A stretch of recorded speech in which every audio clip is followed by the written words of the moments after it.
रहे, निरंतर कार्य करते रहे, दीर्घायु जीवन जीते लिए और लोगों के लिए वो परोपकार के लिए आपके जीवन समर्पित है। तो इसी भाव से इसके लिए हम वो भाव को भी नमन करते हैं। सभी ज्ञात अज्ञात जो भी भाई बहन है इस कार्य को आगे चलाते हैं उनको भी हम नमन करते हैं। यानी जिनका नाम ना लिया गया हो, कोई चूक हो गई तो उनका भी नाम प्रत्यक्ष अप्रत्यक्ष रूप से हम मैं ले रही हूँ। धन्यवाद जी। ओम भैया और कभी समय मिला तो आगे एक बार और यानी समय मिला तो और एक बार क्लास लेने का प्रयास करूंगी। तब आयुर्वेद के बारे में, नाड़ी परीक्षा के बारे में, जिनको जो रोग है, बीमारी है, उसके बारे में, मेडिसिन के बारे में, पतंजलि औषधि के बारे में ऐसे जानकारी दूंगी। क्योंकि आप मेरा नंबर नोट कर लीजिए, मैंने उस ग्रुप में भी जो हम लिंक भेजा है उसमें मेरा नंबर है 9421763042। यह नंबर पे आप संपर्क कर सकते हैं। जो भी जानकारी आपको चाहिए, जो भी परेशानी है, जो भी प्रॉब्लम है, जो भी पीड़ा है, उनका निवारण करने का प्रयास करेंगे। यही कहते हुए मेरी वाणी को विराम देती हूँ। ओम ओम।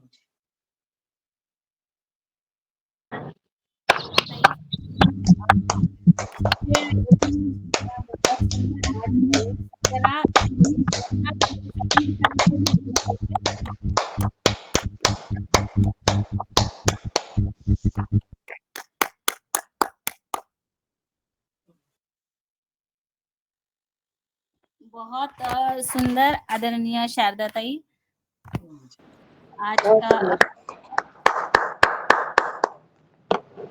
आज का योग सत्र रहा। आप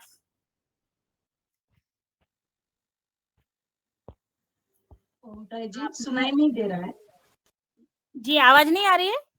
अभी आ रही है ना? तो आदरणीय शारदा ताई यम्मेवार जी, जिला पतंजलि योग समिति, जिला नांदेड़, महाराष्ट्र से थे और उन्होंने वो YCB level 3 board qualification qualified yoga certification board of Delhi से उन्होंने YCB का 3 लेवल पास किया और मुख्य योग शिक्षिका पतंजलि योगपीठ हरिद्वार से और नैसर्गिक पर्यावरण संवर्धन पर भी उनका मानवता विकास पर वो काम कर रही है। ऐसे ऊर्जावान बहन आदरणीय श्रीमती शारदा ताई का वो पूरे पतंजलि योगाहार परिवार की तरफ से बहुत बहुत अभिनंदन और धन्यवाद, आभार व्यक्त करते हैं। आज का सत्र उन्होंने बहुत सुंदर लिया और हम आशा करते हैं कि उनसे एक बार और मुख्य वक्ता के रूप में उनको सुनेंगे, क्योंकि उनके पास यज्ञ और यज्ञ चिकित्सा और आयुर्वेद के बारे में उनसे हम पूरी जानकारी लेंगे। तो दूसरे सत्र में हम फिर से उनको आमंत्रित करेंगे। और आज का सत्र बहुत सुंदर रहा शारदा ताई, बहुत बहुत धन्यवाद, आभार व्यक्त करती हूँ। और आज अब हम दूसरे सत्र की तरफ चलते हैं, द्वितीय सत्र में। तो कल हमने विश्व पर्यावरण दिवस मनाया 5 जून। तो कल सभी भाई बहनों ने और सबने पूरे विश्व में कल का दिन पर्यावरण दिवस पर मनाया गया। सबने पर्यावरण पर अपने अपने जगह पर पौधे पेड़ लगाए और पर्यावरण से हम पर्यावरण को कैसे सुखमय आनंदमय रख सकते हैं और उन पर कल हमने पूरा कल का हमारा सेशन रहा। और आज हम फिर से पर्यावरण पर ही बात कर रहे हैं। तो हमारे बीच में मुख्य वक्ता के रूप में आदरणीय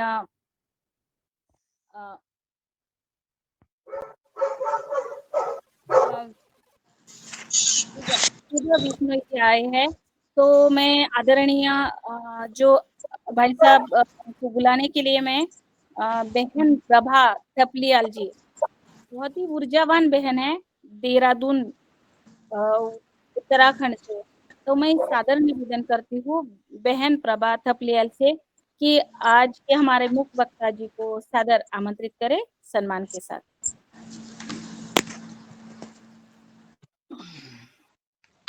आदरणीय जी, प्रभा बहन आवाज आ रही है?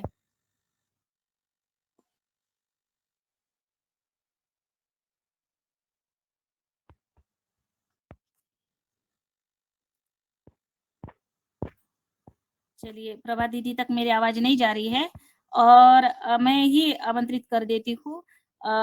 आज जैसा कि हम ये योगाहार कार्यक्रम हमारा 3 साल पूरे हुए और कोरोना काल से नियमित योगा क्लास, योग और आहार पर हम चर्चा करते हैं और ये कार्यक्रम स्वैच्छिक योगाहार कार्यक्रम है।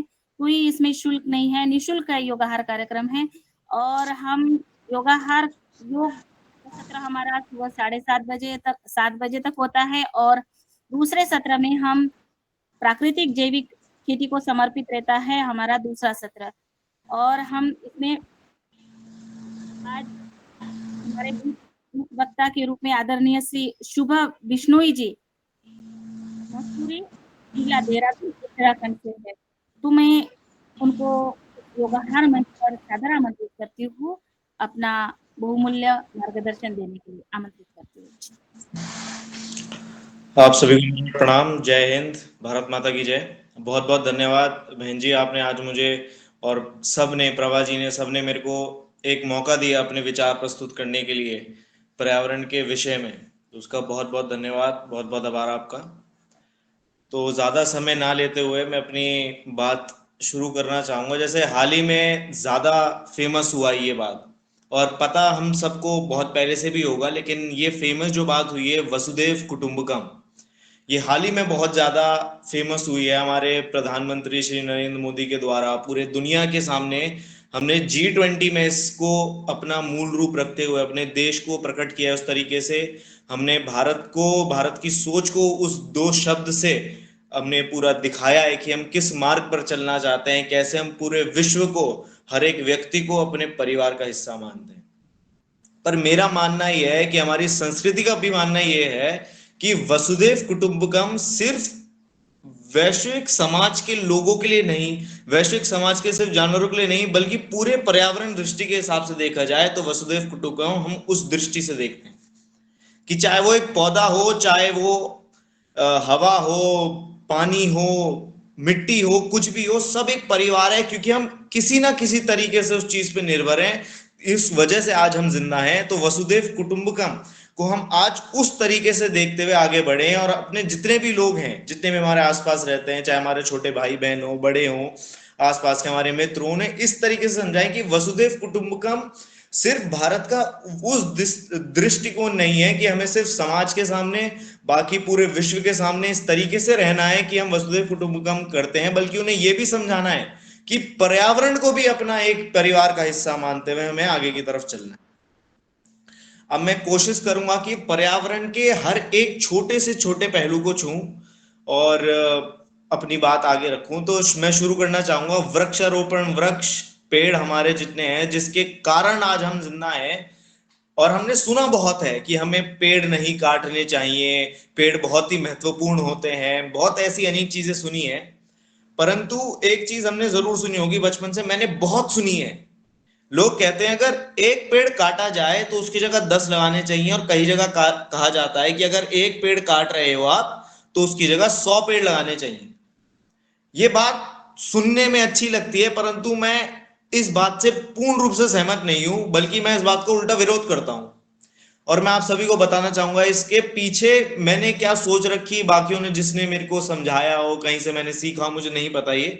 पर मैं आपको वो चीज बताना चाहता हूं। जैसे अब देखा जाए तो जो एक पेड़ होता है, अगर हम आज उस पौधे को लगाएं तो कम से कम जो हमें ऑक्सीजन अच्छी देते हैं, नॉर्मल पेड़ हो गए, 25 से 30 साल लगते हैं उसे एक नॉर्मल एवरेज पेड़ के हाइट तक पहुंचना, उतना बड़ा होना 25 से 30 साल लगते हैं। अब अगर आज हम एक पेड़ काट दें और उसकी जगह 10 या 100 पेड़ लगा दें, तो क्या गारंटी मिलती है हमें, क्या विश्वास, आश्वासन मिलता है कि वो 10 के 10, या फिर अगर 100 बोलते हैं लोग कि 100 लगाने चाहिए, कि 100 के 100 पेड़ जिएंगे? क्या हम इतने खाली हैं, लोग अपने हर परिवार की चीजों में व्यस्त हैं, अपने बच्चे अपने कॉलेज स्कूल के चीजों में व्यस्त हैं, बड़े लोग अनेक चीजों में व्यस्त होते हैं। क्या हम उतना समय देते हैं कि हम 100 के 100 जो पेड़ लगा रहे हैं डेली उन्हें जाके पानी दें, अगर उसमें कोई कीड़े लग रहे हैं उसमें करें या कुछ करें? ऐसी कोई जमीन नहीं है, लोग पेड़ों को ऐसी जगह लगाते हैं कि वापस जा भी नहीं पाते। तो क्या ये बात कहना ठीक है कि अगर हम आज एक पेड़ काट रहे हैं उसकी जगह 100 लगाएं और 100 के 100 जिएंगे? कई बार मैंने बहुत लोगों, जैसे मैं वन विभाग के साथ बहुत ही अच्छे से काम करता हूं, तो हमने कई जगह देखा है। हमने एक स्कूल है, मैं आपको दो स्कूलों के बारे में बताता हूं। एक स्कूल है मसूरी में, सीजीएम वेवरली करके, वहां पे हमने 2019 में 100 पेड़ लगाए थे। 2020 में जब हम उसे चेक करने गए कि यहाँ पे कितने पेड़ बचे हैं, वहां पे 88 पेड़ बचे थे, जो बहुत ही अच्छा रिजल्ट दिया। मैं बहुत खुश था, पूरा वन विभाग बहुत खुश था। दूसरी और एक जगह थी, उसका नाम था गुरु रामराय स्कूल मसूरी। वहां पे हमने 50 पेड़ लगाए थे और वहां पे एक पेड़ जिंदा था। वो देख के हमें लगा, हमने वहां के टीचर से पूछा, फैकल्टी से पूछा कि हमने आपके स्कूल की इस जमीन पे लगाए थे, ये भी नहीं कहीं दूर हो जहां पे बच्चे खेलते हैं कूदते हैं, बहुत जगह है, ये 50 पेड़ का सिर्फ एक पेड़ कैसे रह गया? तो उन्होंने बोला कई बार बंदर हो जाते हैं, हमें भी पता नहीं चला ये पेड़ था, हमने हमारे माली ने काट दिया, क्योंकि पौधा पता नहीं चलता है। तो ये बहुत सारे कारण आ जाते हैं कि अगर आप बाकी जगह लगाओगे, लोग अपने गाय भैंस चराने आ जाते हैं, वो पैर रख देते हैं, कई बार ऐसे हो जाता है, कई बार उसे पानी नहीं मिल पाता है, ऐसे बहुत कारण होते हैं। तो इस दृष्टिकोण से कि एक पेड़ लगाना काट रहे हैं अगर, तो 100 लगाने चाहिए, मैं इससे सहमत नहीं हूं। बल्कि ये होना चाहिए कि पहले आप 100 लगाएं या फिर 10 लगाएं, उन्हें कम से कम 3-4 साल पोषण करें, उतने जब वो ठीक ठाक जीने की स्थिति हो जाए तब जाके आप एक पेड़ काटें। क्योंकि पेड़ जो हमारा है वो बहुत ही महत्वपूर्ण और बहुत ही ज्यादा इंपॉर्टेंट है, क्योंकि आज की जनरेशन के लिए हमने पेड़ बहुत काटे हैं, अनेक पेड़ कट रहे हैं। मैं आगे आपको फैक्ट्स भी बहुत सारे बताऊंगा। एक फैक्ट और जो आप सभी को मैं जानता हूं कि शायद से जानते हो, पर आपको बहुत अच्छा लगेगा सुनने में। हम सभी ने देहरादून में सुना है जो रिस्पना नदी है, जो अब हम उसे कहते हैं, कईयों के मुंह से मैंने सुना है रिस्पना नाला हो गया है। तो नदी से नाला कब हुआ पता नहीं चला। तो जब कई बार मैं अपने माता पिता के साथ बैठता हूँ, देहरादून के वरिष्ठ लोगों के साथ बैठता हूँ, और वो मेरे को कहानियां बताते हैं अपने बचपन की, तो मेरे को ये कहते हैं कि जो रिस्पना नदी थी, कि बचपन में ऐसा होता था कि वहां इतनी भयानक बड़ी नदी बहती थी कि कई बार उसमें ट्रक भी बह जाते थे। और कई बार जब बारिश वगैरह होती थी तो बहुत आवाज आती कि ट्रक पलट गया, दूर से आवाज आ रही है, पूरे मोहल्ले के बच्चों ने अरे ट्रक पलट गया, देखने चलो देखने चलो। होता था उस समय का अपना अलग जोश होता था। तो वो रिस्पना जो नदी थी, जो इतनी बड़ी होती थी, इतनी विशाल होती थी, आज इतनी छोटी रह गई, आसपास कवाड़ा हो गए जिसे लोग नाला कहने लगे। उस वो बनती कैसे है? लोग कहते जैसे गंगा नदी हो गई, हमारी यमुना नदी हो गई, हमारी इन नदियों में ग्लेशियर, जो हमारे ऊपर पर्वत होते हैं बर्फ के, वो पिघल पिघल के उस नदी से बनती थी। पर रिस्पना नदी के पीछे बहुत अलग किस्म की कहानी है। हम सभी ने सुना होगा बांज के पेड़ होते हैं, जिसे हम इंग्लिश में कहते हैं ओक ट्रीज।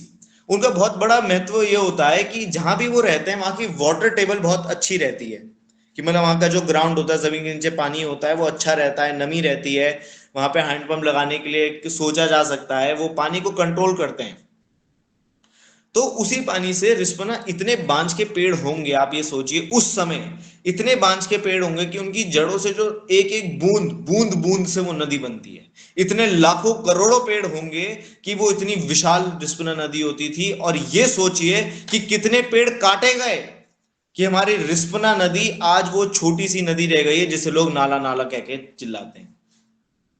हमारे पूर्वज इतने ज्यादा पर्यावरण की तरफ दृष्टिकोण थी उनकी कि वो जानते थे पर्यावरण और पेड़ और हमारे जो जानवर हो गए, चाहे छोटा सा छोटा जानवर हो, कितना महत्व रखता है। मैं दो, एक राजस्थान से और एक उत्तराखंड से, दो एग्जांपल और लेता हूं जो एक दूसरे से किसी तरीके से कनेक्टेड है। पहले मैं आता हूं जहां पे शुरू हुआ, 1960 के आसपास ये शुरू हुआ, जिसे कहते हैं बिश्नोई। मैं, जैसे मेरा नाम शुभ बिश्नोई है, तो बिश्नोई समाज से मैं लिंक रखता हूं, तो मेरे को वो कहानी भी पता है, वहां की चिपको मूवमेंट भी पता है। तो मैं कहानी बताता हूँ। जब राजस्थान के वहां पे एक राजा ने बोला कि मेरे को पेड़ काट के लाइए, मेरे को ये कार्य करना है, तो जब वो लोग लिपट गए, छोटे से छोटे बच्चे, चाहे 5 से 10 साल के बच्चे हों, 12 साल की बच्चियां हों, हमारे 18 साल के युवा हों, चाहे 60 साल की हमारी बूढ़ी माता हो, चाहे हमारे जवान हो, वो सब पेड़ से लिपट गए और हिले नहीं, चाहे उनके बदन को बीच में से काट दिया। कई बार जब मैं बच्चों को सुनाता हूँ वो सोचते हैं कि वो ड्रिलिंग मशीन लेके आते थे, मशीन से एक बारी में। आप वो सोचिए कि एक व्यक्ति एक कुल्हाड़ी में एक बारी में नहीं कट सकता, उन्होंने कितनी कुल्हाड़ियां सही होगी, वो बलिदान दिया होगा, ये सोचते हुए कि हमारी युवा पीढ़ी, हमारे आने वाली पीढ़ियों को इन पेड़ों की कितनी जरूरत होगी। और आज वही पीढ़ी जिसमें हम रहते हैं पेड़ों का तो महत्व नहीं समझते। पढ़ते हम सब हैं कि पेड़ बहुत महत्वपूर्ण है, हमें पेड़ लगाने चाहिए, परंतु उस पर अमल करना क्या, हम यहाँ पे देखते हैं, हम बातें करते हैं कि आज सरकार ने इतने पेड़ काट दिए, सहजदारा रोड को इतना कर दिया, आज यहाँ देहरादून आईएसबीटी के पास हाईवे बनाने के लिए इतने पेड़ काट दिए। क्या हमने सवाल करने से ज्यादा, वो बातचीत करने से ज्यादा खुद की ड्यूटी समझते हुए एक पेड़ या दो पेड़ अपने बच्चों के हाथ से, या बच्चों को बोला या किसी और को बोला कि वो जाके वहां पे पेड़ लगा पाए? हम बातचीत में रह गए। मैंने ये देखा है, जब मैं स्कूल में था हमें पढ़ाया जाता था पर्यावरण, बहुत एक चैप्टर होता था, उसका एक पूरी यूनिट आती थी कि बहुत इंपॉर्टेंट चैप्टर है, ये हमें पढ़ाना चाहिए। हमारे एजुकेशन मिनिस्ट्री में लिखा गया है कि ये बहुत इंपॉर्टेंट चीजें पढ़ानी चाहिए, सस्टेनेबल डेवलपमेंट, पर्यावरण, एनवायरमेंट, पेड़ पौधे। परंतु प्रैक्टिकल नॉलेज स्कूल में नहीं सिखाई जाए। कई बार होता था कि जैसे कल 5 जून था, विश्व पर्यावरण दिवस, उसमें एक पेड़ लगा दिया एक स्कूल में, हर बच्चे को बोला कि आप एक दो दो बच्चे एक एक पेड़ लगा देंगे, बस एक बार का होता है ये क्या पूरे साल हम इसको नहीं चला सकते? ये बात हमें अमल करनी चाहिए। अब मैं दूसरे उस पॉइंट पे आता हूं कि ये तो बिश्नोई समाज का वहां पे हो गया। अब सिमिलरली चीज 200 साल बाद हमारे उत्तराखंड में की गई चिपको मूवमेंट के द्वारा। तो हमें पता था कि हमारे उत्तराखंड, हमारी देवभूमि उत्तराखंड जिस सुंदरता के लिए जानी जाती है, जिस चीज के लिए जानी जाती है, हम उसी को नष्ट कर रहे हैं, हम पेड़ काटे जा रहे हैं। रिस्पना नदी एक सबसे बेहतरीन उदाहरण है, क्योंकि वो अब आज भी है। जब आप पुल के ऊपर जाएंगे नीचे देखेंगे तो वो लोग कहते हैं तो रिस्पना नाला है, बल्कि वो नदी किया हुआ करती थी। अब हम आते हैं जानवरों के प्रति। जैसे आप जानते हैं बीज, मधुमक्खियां जो हमारी होती हैं, वो हमारे जीवन की, हमारे यहाँ आज जो जितने भी हम मानव हैं यहाँ पे, उनका जिंदा रहने की एक मुख्य कारण है। क्योंकि जिस जिस तरीके से मधुमक्खियां जाती हैं एक पौधे से दूसरे पौधे पे, एक फूल से दूसरे फूल पे, तो एक पॉलिनेशन होता है। पॉलिनेशन के द्वारा ही हमारा जो फूल होता है वो एक फल में बदला जाता है। अगर मधुमक्खियां नहीं होती तो आज जो ये फल और ये अनेक चीजें हमें खाने को मिलती हैं, ये नहीं हो पाती, नए पेड़ नहीं बन पाते। क्योंकि जिस हमारा जो ह्यूमन की प्रक्रिया होती है, हमारे इंसानों की प्रक्रिया होती है नए जीवन को आगे करने के लिए, उसी तरीके से पौधों की भी होती है कि एक पुरुष पौधा, महिला पौधा, किस तरीके से उनके जो पार्ट्स होते हैं उसमें पॉलिन ग्रेन जो मधुमक्खियों के पैरों में चिपक जाते हैं, कहीं पंखों में चिपक जाते हैं, फिर वो दूसरे पौधे पे बैठती है तो वो झड़ जाते हैं। इस तरीके से जो नई हमारी चीजें हो पाती हैं वो नहीं हो पाती। और आज की डेट में हमारे देश भारत में तो मधुमक्खियों को खुली छूट है, कई जगह लग जाती हैं, पर बाकी देशों में इसे पेस्टिसाइड, अरे मधुमक्खी आ गई है, लोगों को बुलाओ, इसे हटाना है, इसमें दवाई छिड़की जाए, हमारे बच्चों को ये हो जाएगा, वो उस मोड पे चले गए हैं। वहां पे वो खुद घर में रख रखे और उस तरीके से मधुमक्खियों को पाल के, उनकी जो रानी मक्खी होती है उसके पंख काट के किसी तरीके से उन्हें उस तरीके से कर रहे हैं। परंतु ये आगे की दृष्टिकोण नहीं ले रहे हैं कि क्या मेरे बच्चों के लिए, क्या मेरी फ्यूचर जनरेशन के लिए, आने वाली पीढ़ियों के लिए क्या वो लाभदायक रहेगा या नहीं रहेगा।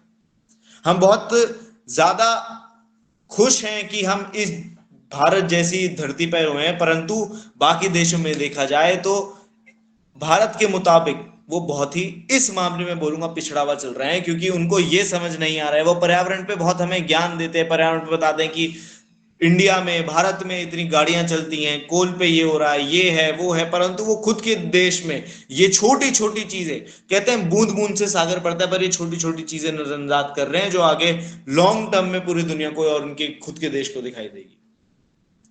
कोविड में आप देख सकते हैं कि कोविड में किस तरीके से जो हमारे जानवर थे, मैं मसूरी का उदाहरण लेता हूं, बाकी आप अपने अपने शहरों के बारे में सोचिएगा कि मसूरी में सुनाई बहुत दिया था कि कुत्तों ने एक लंगूर को मार के खा दिया, लंगूरों ने कुत्ते की हत्या कर दी, मांस खाना शुरू कर दिया। क्योंकि मसूरी एक ऐसा पर्यटन स्थल है जहां पे जो कुत्ते भी होते थे ना, वो भी दुकान के बाहर खड़े हो गए, टूरिस्ट को थोड़ा देख लिया, टूरिस्ट ने थोड़ा देखा कितना प्यारा कुत्ता, उससे थोड़ा खाने को देते, तो उस प्रकार से चल रहा था। परंतु जैसे ही कोविड आया, जब कुछ मिल नहीं पाया उन्हें, तो वो एकदम से खूंखार हो गए। जब उनके पास खाना नहीं, हम जानते जब हमें खाना नहीं मिलता एक दिन के लिए तो किस तरीके से सर में दर्द, पेट में दर्द, हमारी बॉडी किस तरीके से मांगती। तो वो सोचिए, वो जीव जो कई हफ्तों तक भूखा रहा, उसे समझ नहीं आया किस तरीके से हो रहा है, तो वो तो खूंखार हो गई।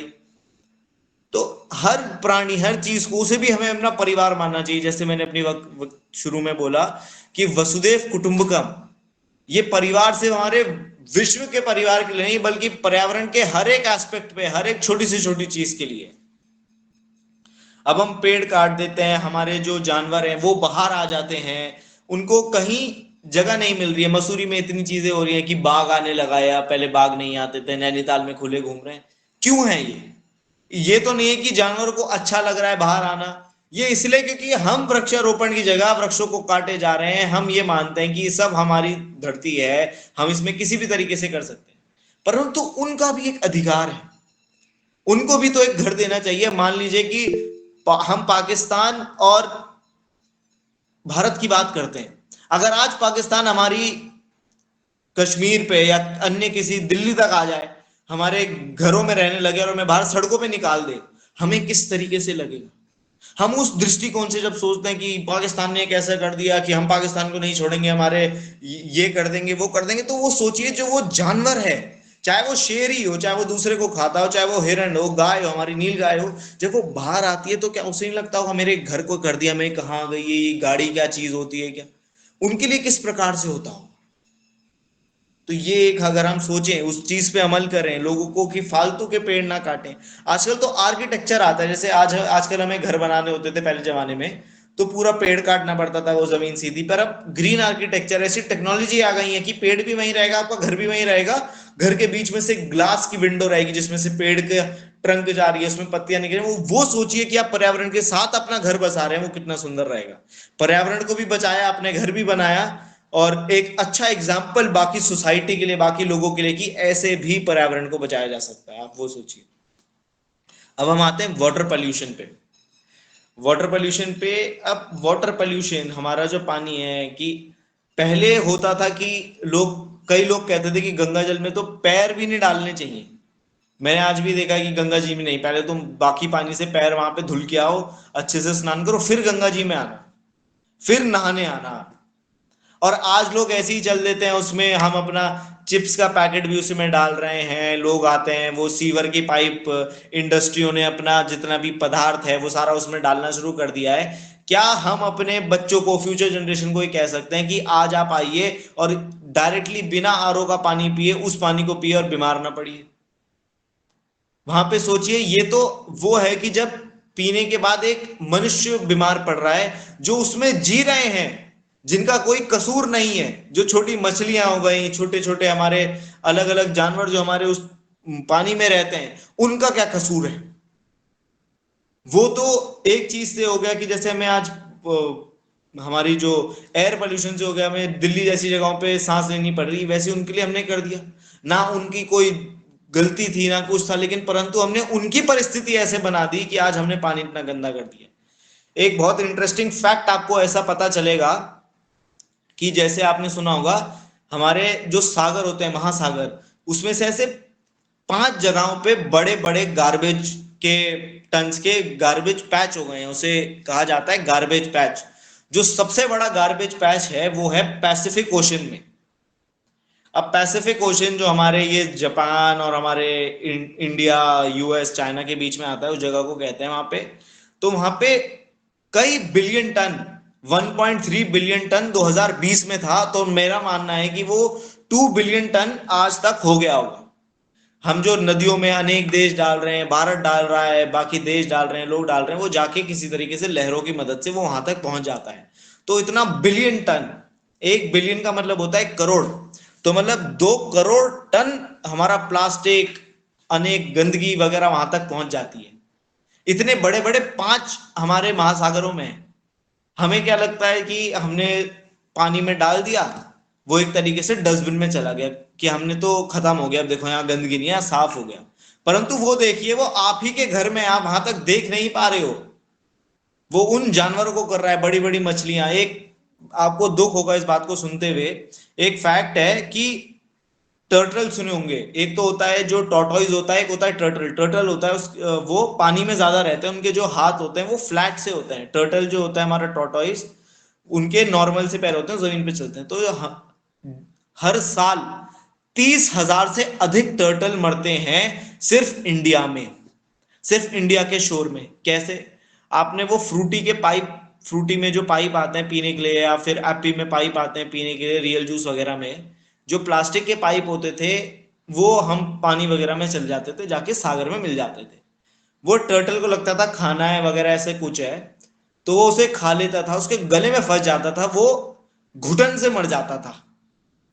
ना वो सांस लेने का रह सके, ना पानी के थ्रू सांस लेने की रह चुके। तो ऐसे 30,000 साल के हैं। अब थोड़ा 550 नंबर ऊपर नीचे चलता है, पर 30,000 मिनिमम सिर्फ भारत देश में इतने टर्टल मरते हैं। तो सोचिए बाकी जानवर, तो टर्टल की नॉलेज है। ऐसे जो सी गर्ल्स होते हैं हमारे, जो लंबी मछलियों की तरह होते हैं, सी गर्ल्स कहते हैं जिन्हें, वो हमारे जो जाल वगैरह होते हैं, कपड़ा होता है, वो इस तरीके से उनके गले में फंस जाता है, उन्हें उस तरीके से चोक कर देता है। हमारी मछलियां उन छोटे छोटे प्लास्टिक के पदार्थों को खा जाते हैं, उनके माध्यम से सोचिए उनकी कितनी मछलियों की मौत होती होगी। गंदा हम कर ही रहे हैं कि अलग तरीके से उन्हें हम चोक कर करके मार रहे हैं। तो ये सारी रिस्पॉन्सिबिलिटी मानवता पे आती है। ना कोई गाय का इसमें हाथ है, ना किसी कुत्ते का, ना किसी शेर का, ना किसी पक्षी का, ना किसी मछली का। ये सारे कर्म हमारे हैं। हम चाहते हुए भी ना चाहते हुए भी ये ऐसे काम कर देते हैं। हमें पता नहीं होता, हमारे तो नॉर्मल चीज, हमने ये ऐसे कर दिया, पर वो जा कहां रहा है, किस प्रकार से हो रहा है। हम बड़े बड़े ऑफिस में रहते हैं। जब मैं स्कूल में था 2019 में, तो मैंने एक पहल शुरू करी थी कि हम स्कूल में हमने ये बोला था कि आप फ्रूटी वगैरह पी रहे हैं, रियल जूस पी रहे हैं, तो हम में बगल में एक पेटी रख रहे हैं, आप उसमें अपने स्ट्रॉ रख दीजिए, फ्रूटी का डिब्बा अलग रख दो और स्ट्रॉ रख दो, और एक डब्बा और रख रहे हैं कि अगर ये रिसाइकल हो सकता है उस डब्बे में, चाहे वो चिप्स का पैकेट हो, फ्रूटी का पैकेट हो, चाहे किसी और चीज का, उस डब्बे में डालना। तो बच्चों ने बहुत इसमें बढ़ चढ़ के प्रतिभाग लिया, हमें पेटियां भर जाती थी। फिर हमने कहा कि हमें पॉकेट मनी मिलती थी स्कूल में, हमने कहा कि चलो सब लोग 5-5 रुपए 10-10 रुपए देंगे। हमने डब्बा बनाया, पैक किया, उसको पार्सल कर दिया रिसाइकिल कंपनी को। तो हमें यह था कि हमने अपनी तरफ से अपना एक छोटा सा कर्तव्य निभाया कि हमने जो रिसाइकिल हो सकता है प्लास्टिक, वो रिसाइकलिंग के लिए भेज दिया। ऐसे ही कहीं नीचे पहाड़ी पे नहीं डाल दिया, ऐसे कहीं किसी नदी पे नहीं डाल दिया। पर वो वही कहते हैं कि छोटी छोटी बूंद से, एक एक बूंद से सागर बढ़ता है, तो एक एक बूंद हम सभी हैं। उसके बाद हम आते हैं कि जो ओशन प्रिट्स के बारे में बता दिया, किस तरीके से हम कर सकते हैं। बातें हम सॉइल पोल्यूशन पे। हमारा जो सॉइल होता है, हमारी जो मिट्टी है, हमारी जो भारत माँ को हम जिस तरीके से ऐसे तिलक करते हैं अपने आप को कि आज हम भारत माता के एक बहुत ही महत्वपूर्ण बच्चे हैं और हम भारत माँ को आगे लेके जाएंगे, देश को आगे ले जाएंगे, तो उस चीज का क्या महत्व है। सॉइल पोल्यूशन एक ऐसी चीज है, जैसे मैं एक उदाहरण देता हूं। मान लीजिए अगर आप सिर्फ सुबह से शाम तक मैं आपको चाउमीन खिलाता रहा हूं, सड़ी हुए मोमो खिलाता रहा हूं, जो चीज आपको फालतू की दवाइयां खिलाता रहा हूं, आपको चाहिए नहीं चाहिए, बल्कि आप ठीक हो सकते हो अच्छा खाना खाने के बावजूद, मैं आपको ये सब खिलाऊं, ठीक सॉइल पोल्यूशन के साथ है। हम एक होता है कि जैसे हमारी फसल वगैरह से बचाने के लिए थोड़ी दवाइयां डाल रहे हैं, कुछ कर रहे हैं, परंतु अब इस तरीके से हो गया कि लोग उसका अपना काम कम करने के लिए, जो मैं आपको बताता हूँ, ये मैं कहाँ की बात बता रहा हूँ। मैं दिल्ली के आसपास गया था, तो वहां पे उससे हाईवे के पास में, थोड़ा खेतों के पास में रहे थे, एक संस्था के साथ गया था, वो इस चीज पे काम कर रही थी। तो उनके साथ पता चला कि वो जैसे आया कि ये वाला पेस्टिसाइड या ये वाला केमिकल आप डालेंगे फसल में, ये हो जाएगा और ऐसे बच जाएगी। तो उस व्यक्ति को ये कभी नहीं बता रहे हैं वो लोग बेचने की जगह, ताकि ज्यादा से ज्यादा माल बिके, कि कितना डालना चाहिए। उससे पूछा इतना डाल दूं, हाँ डाल दो, इतना डाल दूं, हाँ डाल दो, परंतु उस व्यक्ति को ये नॉलेज नहीं दे रहे कितना डालना चाहिए। वो इतना ज्यादा डाल देते हैं कि उसके अंदर रहने वाले जीव, फसलों के अंदर जो केमिकल जा रहा है, जो हम खा रहे हैं सीधा, वो अनाज की जगह हम केमिकल ज्यादा खा रहे हैं। ये सब सुनते हुए अगर आप देखेंगे कि जो हमारा सॉइल है वो एक तरीके से खराब हो जाता है। जैसे पहले कहते थे, जब अंग्रेजों ने हम पे हुकूमत की थी, तो एक पौधा होता था, नील पौधा कहते थे, जिसमें से हम पहले वो कपड़ों को करने के लिए नील बनता था, उसको एक बार लगाते थे तो जो जमीन होती थी एक तरीके से खराब हो जाती थी, उसमें दूसरा कुछ फसल उगाना है, वो बहुत चीज कठिन हो जाता था। ठीक उस तरीके से आज की डेट में ये हमें अंग्रेजों ने, बाहर की दुनिया ने, ये इंसेक्टिसाइड, पेस्टिसाइड, ये जो बाहर के केमिकल जब तक महत्वपूर्ण भी नहीं होता था, अब हम ऐसे ही डाल देते हैं। हमारा एक गाय का गोबर हो गया, वो इतनी चीजों को वो कहते हैं नहीं ये क्यों डालना, खाद आर्टिफिशियल ले आए, अरे ये थोड़ा सा ऐसे ऊपर से डाल दो, थोड़ा थोड़ा ये खाद खुद ही बन जाती है। ये छोटी छोटी चीजें होती हैं जो लोगों ने हमारी संस्कृति को नष्ट करने की कोशिश की। जो मेरा मानना है कि वो आगे उनका जो है वो जीत भी रहे हैं इस चीज पे, और आज हम उसी रास्ते पे चल रहे हैं, परंतु विकल्प उस चीज पे नहीं मिल पा रहा है। विकल्प तब मिलेगा, सबसे पहले तो हमें उस चीज का बहिष्कार करना पड़ेगा। जब हमने बहिष्कार कर दिया, हम पे कुछ नहीं है, तो आदमी कहीं ना कहीं से कुछ ना कुछ जुगाड़ तो करेगा, और मैं मानता हूं कि हिंदुस्तान से बेहतर जुगाड़ और कहीं नहीं मिल सकता। ये हिंदुस्तान वो है जो बाकी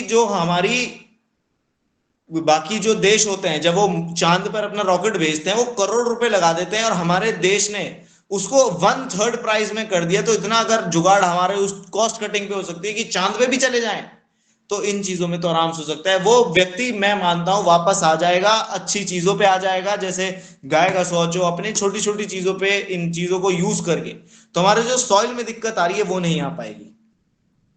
प्लास्टिक को जैसे हम यूज करते हैं, प्लास्टिक लेता है करोड़ों साल करने के लिए, कि वो करोड़ साल बाद मिटेगा, जैसे पेपर फिर भी हो जाता है, कुछ है। हमें क्रॉप रोटेशन करनी चाहिए, जैसे आपने पढ़ा होगा, मैंने भी पढ़ा है, सब जानते भी होंगे। क्रॉप रोटेशन होता है कि आज ये फसल लगाइए, अगले साल अलग लगाएं, ताकि वो मिट्टी में एक तरह के न्यूट्रिएंट्स बने रहें। मिट्टी पे एक ही नहीं कि 10 साल तक हम आलू ही उगा रहे हैं, 10 साल तक गन्ने, तो वो मिट्टी का जो अंदर की ताकत है वो खत्म हो जाती है। एक तरीके से सॉइल पोल्यूशन है। पेड़ लगाने चाहिए, खेतों के आसपास लोग लगा देते हैं ताकि सॉइल उड़े ना, बहुत चीजें हैं, ये आप सब जानते होंगे। अब हम आते हैं एयर पोल्यूशन पे। एयर पोल्यूशन, हमारी वायु का पोल्यूशन। सबसे इजी और जिससे हम सब अवगत हैं वो है दिल्ली। दिल्ली का प्रदूषण की वजह से 52 डिग्रीज टेम्परेचर पूरे इंडिया में, जो पहले कभी नहीं हुआ, वो देखा गया है। और ये चेतावनी की बात है। मैंने देखा कि अरे लोग बात करते हैं, अरे 52 डिग्री हो गए। 52 डिग्री तो हो गया है, हमने क्या किया उसके लिए? क्या दिल्ली सरकार ने, क्या दिल्ली की जनता ने? हम ही में से हैं। ये नहीं है कि दिल्ली की जनता अलग है। जो चीज जिस प्रकार से हम सोसाइटी में रहते हैं, उसी प्रकार से वो भी सोसाइटी में रहते हैं। जो थिंकिंग हमारी है वही थिंकिंग उनकी है। कि दिल्ली के वो तो लोग हैं, सुबह ऑफिस चल जाते हैं, पर समय सबको लगता है। 24 घंटे आपके पास हैं, 24 घंटे मेरे पास हैं, 24 घंटे तीसरे आदमी के पास हैं। उस 24 घंटे में से क्या हम आधा घंटा, क्या हम 1 घंटा दिन का या हफ्ते का मान के चलते हैं कि हफ्तों में अगर 24 घंटों हर दिन के हिसाब से लेते हैं, क्या 1 घंटा अपने मातृभूमि के लिए, अपने पर्यावरण के लिए निकाल सकते हैं? ये सोचने वाली बात हमारी है, दूसरे वाले किसी व्यक्ति की नहीं है। तो ये किस प्रकार से किया जाए? तो 52 डिग्री आप वहां देखेंगे, दिल्ली में जाते हैं, मैं कहता हूँ यार कोहरा बहुत है। मेरे मामा जी रहते हैं वहां, ताऊ जी रहते हैं, मैं जाता हूँ कि यार कोहरा बहुत है। वो कहते हैं कोहरा नहीं है, प्रदूषण है, कि सूरज भी ढंग से नहीं दिख रहा है। मैंने, ये तो बहुत ही समझने वाली बात है, बहुत ही दिक्कत की बात है। इसके लिए क्या किया? कुछ नहीं कर रहे हैं। पर्यावरण वाली जो टीम है हमारे देश की, वो कुछ काम कर रही हो गई, जो एनजीओ होंगे वो काम करेंगे। वो उनका दायित्व है कि वो उस तरीके से उन्हें नौकरी मिल रही है, रोजगार मिल रहा है, किसी का मन है करने का उस कार्य को, वो काम कर रहे हैं। परंतु एक व्यक्तिगत जो हमारी जिम्मेदार बनती है, हमने उसको लिए क्या किया? तब कोई कुछ नहीं बोलता है। अरे हम तो सैटरडे को रहते हैं, हम अपना घर साफ रखते हैं, देखो मैंने थोड़े गमले बाहर लगाए, मैं पौधा गमले बाहर लगाए। क्या हम कार पूल पे काम किए? आप ऑफिस जाते हो, आपके आसपास वाले लोग ऑफिस, चाहे मान लो आपका ऑफिस अलग अलग हो, कंपनी अलग अलग हो, पर अगल बगल कंपनियां भी तो हो सकती हैं। क्या आप एक ही गाड़ी में, लेकिन वहां का क्या रिवाज है, वहां एक दूसरे से बात नहीं करते? क्यों? ये गलती जानवरों की नहीं है कि हम बात नहीं करते। हमें बातचीत रखनी चाहिए कि हमारे पड़ोस में अगर किसी को दिक्कत है, किसी की खुशी है, हम हर चीज में आगे रहें। ये है वसुधैव कुटुंबकम, ये है हमारे भारतीय संस्कृति। लेकिन वो बाहर के लोग जब हम पे हुकूमत की, उन्होंने ये हल छोटी छोटी चीजों में संस्कृति नष्ट कर दी, और उसी मार्ग पे चले जा रहे हैं, उसी मार्ग पे चले जा रहे हैं। पर्यावरण हर चीज पे हमारे छोटे से छोटे, अगर हम यहाँ से 10 कदम पैदल चल रहे हैं या 10 कदम के लिए भी एक्टिवा उठा रहे हैं, उस चीज पे भी निर्भर करता है। चाहे वो 0.0000001% पर्यावरण को नुकसान दे रहा हो, पर वो दे रहा है। वो छोटी चीज नहीं है, अरे मैं तो वहीं तक, अरे वाली बात नहीं है। हमें अपने ही लाइफ में, अपनी जिंदगी में छोटी छोटी चीजें करनी पड़ेंगी। हम किस तरीके से करते हैं? अब दिल्ली जैसी जगह में ही देख लीजिए, ऑक्सीजन के ऑफिस। मैं मॉल गया था, वहां 2-3 मॉल है, वहां देखा, वहां बाहर ना ऑक्सीजन के ऑफिस लगे हुए हैं, बड़े तरीके से लगाए हुए हैं, पेड़ पौधे। 500 रुपए में आधे घंटे 1 घंटे आपको अच्छी ऑक्सीजन लीजिए। क्या ये दिन आ गया है कि हमें वहां पे जाके ऑक्सीजन लेना पड़ेगा? पर दिल्ली की जगह भी ऐसी है, वहां पे ये अच्छे से रिसर्च हो गई है। अब दिल्ली में सांस लेंगे तो असलियत में वहां पे सिगरेट फूक रहे हैं, इतनी बुरे हाल है वहां पे। तो क्या कर सकते हैं हम इसके लिए? कोविड में, कोरोना के काल में जब बहुत चीजें कम हो गई थी तो वो सब पर्यावरण ठीक होने लगा, हमें आसमान अच्छा लगने लगा, वहां पे प्रदूषण कम होने लगा। क्या भगवान को ऐसी चीजें बार बार करनी पड़ेंगी कि हमें घरों में बंद हो जाना चाहिए कि पर्यावरण को भी सांस लेने का 2 बार देना चाहिए? हम कहते हैं मदर नेचर, हमारी पर्यावरण माँ है। क्या माँ को इस तरीके से देखा जाता है? क्या माँ के साथ ऐसे दुष्कर्म किए जाते हैं? ये सब हमें सोचना चाहिए। 52 डिग्री टेम्परेचर ये किसी और का नहीं है, हमारी वजह से। एसिड रेन हो गई कि हम एसिड रेन किस तरीके से हो रहा है, इसके दो चीजें और मैं बोलना चाहूंगा।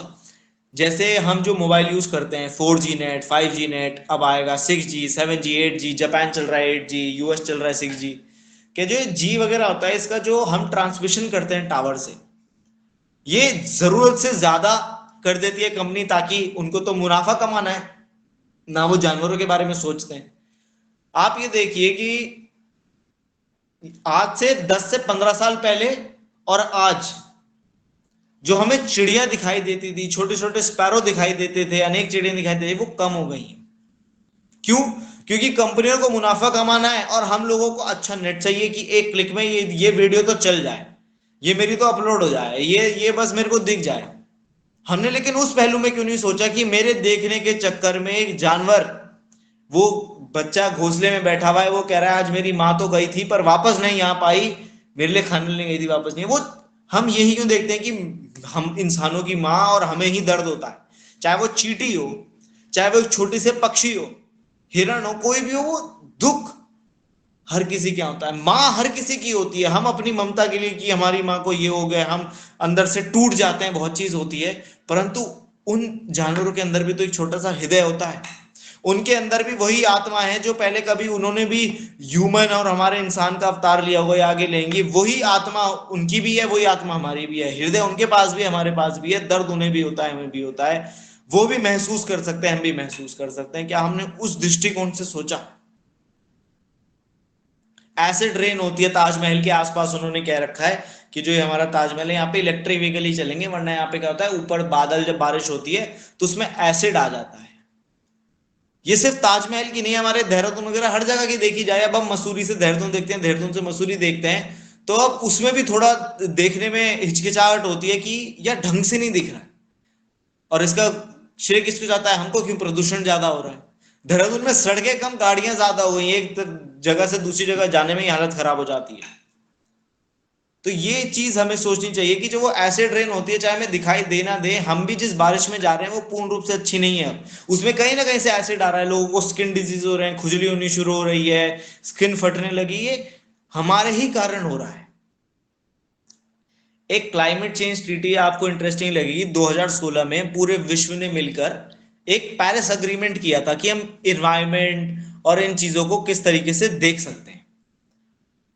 तो इस ट्रीटी में क्या था कि अगर हर 100 साल में 1 डिग्री टेम्परेचर बढ़ रहा है, कि मान लीजिए अगर आज 10 डिग्री है, आज हम मान लीजिए 2000 है, सन 2000 में अगर आज 10 डिग्री टेम्परेचर है, तो 2000 मतलब 2000 या लीजिए 2030 तक आते आते हमारा अगर 1 डिग्री बढ़ रहा है, 2021 तक आते आते, 100 साल बाद अगर हमारा, सॉरी 2030 नहीं, 2021 तक आते आते, 21 तक आते आते अगर 1 डिग्री टेम्परेचर बढ़ रहा है, तो वो ठीक है हमारे पर्यावरण के लिए। परंतु 2016 में देखा गया कि वो 100 साल की जगह 15 साल में ही 1.5 डिग्री बढ़ गया। 1 डिग्री भी नहीं, 1.5 डिग्री टेम्परेचर बढ़ गया। तो अगले 100 साल आते आते तो ये तो इंसानों का एकदम खत्म होना, विनाश होना शुरू हो जाएगा। तो पेरिस अग्रीमेंट बना कि हर कंट्री ये करना चाहिए, वो करना चाहिए, परंतु आज भी वो सोचिए कि जो सोच लेके चले थे कि 1 डिग्री बढ़ना चाहिए, वो 1.5 डिग्री कैसे बढ़ गया। ये हम किस तरीके से अपने औजार, किस तरीके से हम अपनी चीजों को, किस तरीके से हम अपना रहन सहन, छोटी छोटी चीजें किस तरीके से कर रहे हैं, ये एक सोचने वाली बात आती है। पेरिस एग्रीमेंट में ज्यादा नहीं जाऊंगा, बहुत डीप हो जाता है। जैसे कि इंडिया को इतने सोलर लगाने चाहिए, इंडिया को अपना प्रदूषण इतना कम करना चाहिए, क्योंकि भारत एक को उन्होंने जिस हिसाब से रैंक किया था, वो पहले 10 नंबर में आता है कि किस तरीके से प्रदूषण करता है, परंतु वो और कम हो गया होगा कि जिस तरीके से, जिस नेतृत्व में श्री प्रधानमंत्री श्री नरेंद्र मोदी जी हमें जिस दिशा में लेके जा रहे हैं, उसे उन्होंने पर्यावरण में बहुत काम किए कि सोलर पैनल किस तरीके से लगने चाहिए, प्रदूषण का क्या होना चाहिए, उन्होंने हर चीज में ये बताया है। एक और है कि हर साल 1.5 करोड़ पेड़ काटे जाते हैं सिर्फ टॉयलेट पेपर बनाने के लिए। टॉयलेट पेपर, हम तो भाग्यशाली हैं कि भारत जैसे देश में है जहां पे हमें पानी अपनी साफ सफाई के लिए रखने को मिलता है। बाकी देशों में सिर्फ टॉयलेट पेपर यूज करते हैं, 1.5 करोड़ पेड़ काट देते हैं। यहाँ पे होता है कि 1.5 करोड़ की जगह इंटू 10 कर दो, मतलब 1.5 करोड़ से ज्यादा ही नहीं लगाने चाहिए। और ये लगा रहे हैं नहीं लगा रहे हैं वो तो भगवान मालिक है बाहर के देशों के लिए, पर ये 1.5 करोड़ हर साल काट जरूर रहे हैं। और फिर कहते हैं क्लाइमेट चेंज हो रहा है, इतना टेम्परेचर बढ़ रहा है, ओजोन लेयर में छेद है, हमारे वाटर लेवल, ये सब जिम्मेदारी उनकी भी बनती है, हमारी भी बनती है। सब लोग कहते हैं हम इतने पढ़े लिखे हैं, I am so educated, I can do this, मैं ये काम कर सकता हूं, तुम नहीं जानते हो, तुम अनएजुकेटेड हो। एजुकेशन ये नहीं होता है कि हमने इतना पास कर, एजुकेशन होता है हर तात्पर्य किस तरीके के संस्कार हैं, किस तरीके से हम विचारधारा अपने लिए, अपने समाज के लिए, अपने देश के लिए, अपने पर्यावरण के लिए रखते हैं, उससे भी एजुकेशन डिफाइन होती है। एनिमल क्रुएल्टी, इन सब हर चीज से हमें पता चलना चाहिए कि किस तरीके से हमें आगे की तरफ से काम करने हैं, क्या लैंड एजेंडा है हमारे, क्या क्रुएल्टी आती हैं, जो हमारे हाउस फायर हैं। एक चीज जो मैं आपको बताना चाहूंगा कि जो मैं नहीं चाहता हूं ना आप चाहते हैं, कि जो हमारे फ्यूचर जनरेशन है, मतलब हमारी जो आने वाली पीढ़ियां हो गई हैं, मैं नहीं चाहता कि उनकी पीठ पर या वो अपनी पीठ पर एक ऑक्सीजन सिलेंडर लेके चले।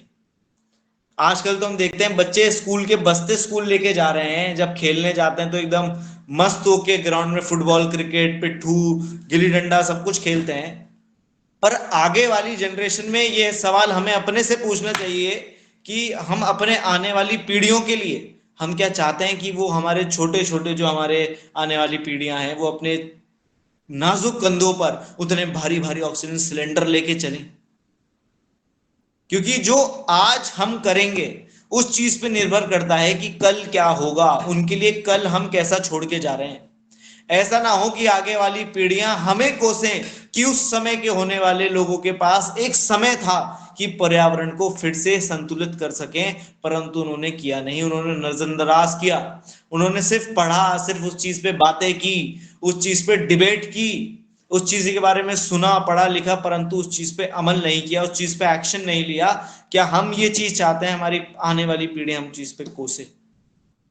ये एक सवाल मैं आप सभी के पास, सभी के समक्ष आज छोड़ना चाहूंगा। इस बारे में जरूर सोचिएगा, क्योंकि हम आज जो कोयला हो गया, कुछ भी हो गया, हम उस जो हमारी आगे वाली जनरेशन उनसे उधार लेके आज हम इस्तेमाल कर रहे हैं, तो हम उनके लिए क्या छोड़ के जा रहे हैं, हम उनके लिए क्या आशीर्वाद के रूप में छोड़ के जा रहे हैं। कि बहुत सारे जानवर होते हैं, इसे कहते हैं व्हाइट एलिफेंट, एक तरीके की डक होती है, ऐसे कई जानवर हैं जो मर चुके हैं, जिनको वो देख नहीं सकते। जैसे व्हाइट हॉर्न राइनोसोर होते हैं, अब खत्म हो गए हैं। किस प्रकार से हम, क्या ऐसे कई जानवर जाएंगे जो हम, हमारी आने वाली पीढ़ी देख नहीं पाएगी? क्या हम ये कर सकते हैं? हमें क्या ये करना चाहिए? तो इसी प्रकार से ऐसा क्या हम एक पेड़ की वैरायटी ही खत्म कर देंगे कि आगे वाली जनरेशन देख ना पाए? तो ये प्रश्न मैं आप सभी के समक्ष छोड़ता हूं, इस पे जरूर देखिएगा। घड़े में, मतलब सागर बूंद बूंद से भरता है, तो हमारी छोटी से छोटी चीज, छोटी से छोटी चीज बहुत रखती है कि ब्रश करते हुए नल का खुला नहीं है। एक बकेट चैलेंज होता है कि 1 बाल्टी पानी से ही नहाना है, उसे 1.5 बाल्टी नहीं करना। पानी का बचाव किस तरीके से किया जाए, इसे कहते हैं 1 बकेट चैलेंज, कि 1 ही बाल्टी से नहाना है, ज्यादा पानी में वेस्ट नहीं करूंगा। ऐसे छोटी छोटी चीजों के लिए आप जरूर सोचिएगा। ये प्रश्न आप सभी के समक्ष है कि हम फ्यूचर जनरेशन, अपनी आने वाली पीढ़ियों के लिए क्या कर रहे हैं, क्या वो हमें कोसेंगे या नहीं कोसेंगे। और इस प्रश्न के साथ मैं आज आप सभी को बहुत बहुत धन्यवाद देता हूं कि आपने इतने सब्र से मेरे को सुना। आज मेरे को एक तो मौका दिया आज आप सभी के सामने बोलने के लिए। मैं प्रभा जी को और आप सभी को बहुत बहुत धन्यवाद देता हूं, मेरे को जो मौका दिया। और मैं चाहता हूं कि जो मैंने बात की उसमें अगर कोई गलती हुई होगी तो उसके लिए बहुत बहुत क्षमा चाहता हूं। तो जय हिंद, जय भारत, भारत माता की जय। जी जी, आदरणीय बिश्नोई भैया जी, बहुत बहुत ही ऊर्जावान आज का जो आपका पर्यावरण पर मार्गदर्शन रहा, अद्भुत रहा और ऐसा लग रहा था कि हम आज आपको पूरे 1 और घंटा सुने, मगर समय की एक सीमा है और इसकी वजह से और बहुत ही ज्ञानवर्धक रहा आज का जो आपका मार्गदर्शन रहा। तो मैं अब ज़्यादा समय न लेते हुए हमारे बीच में पतंजलि अनुसंधान केंद्र हरिद्वार से हमारे आदरणीय श्री पवन कुमार सर जुड़े हैं, तो मैं सादर निवेदन करती हूँ, अ, उनको आमंत्रित करती हूँ। आदरणीय पवन सर। जी, नमस्कार, धन्यवाद। आज की बहुत सुंदर कक्षा, बहुत सुंदर योग कक्षा से शुरुआत होते हुए आज की जो हमारी मुख्य वक्ता के द्वारा शुभ, जो कि शायद मसूरी में है या देहरादून में है, ऋषिकेश में, मुझे नहीं मालूम। लेकिन उन्होंने देहरादून की बहुत सुंदर चीज़ें बताई और वहाँ की जो इतिहास है, उसका देहरादून की स्थापना ही इसलिए हुई थी क्योंकि वहाँ का मौसम बड़ा अनुकूल था। बड़ा सुंदर सा यहाँ पर माहौल था और मैं जब पढ़ता हूँ देहरादून के बारे में, वो ये भी पता लगता है कि जहाँ पर अभी राजपुर रोड थी, वहाँ पर पहले कैनाल होती थी, क्योंकि देहरादून में कैनाल का निर्माण किया गया और मैंने कैनालों को देखा है, ईस्ट कैनाल को भी देखा है, वेस्ट कैनाल को भी देखा है, लेकिन मेन राजपुर रोड वाली कैनाल को नहीं देखा, क्योंकि वो बहुत पहले की बात थी।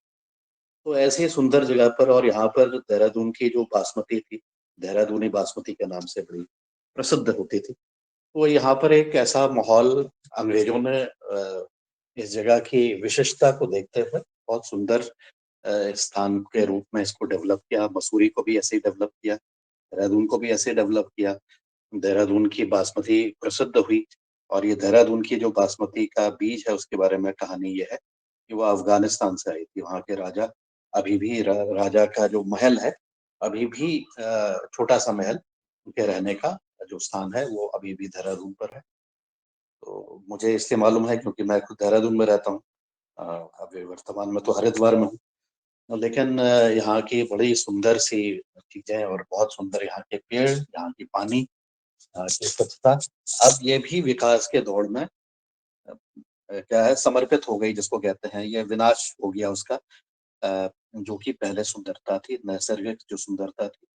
तो उसी विषय पर आज हम बातचीत कर रहे हैं। विश्व पर्यावरण दिवस के ऊपर जो बातचीत की है और उसका प्रकृति का जो ताना बाना है, जिसके ऊपर हम कई दिनों से बातचीत कर रहे हैं, बहुत सारी चर्चाएं उस पर हमारी हुई हैं।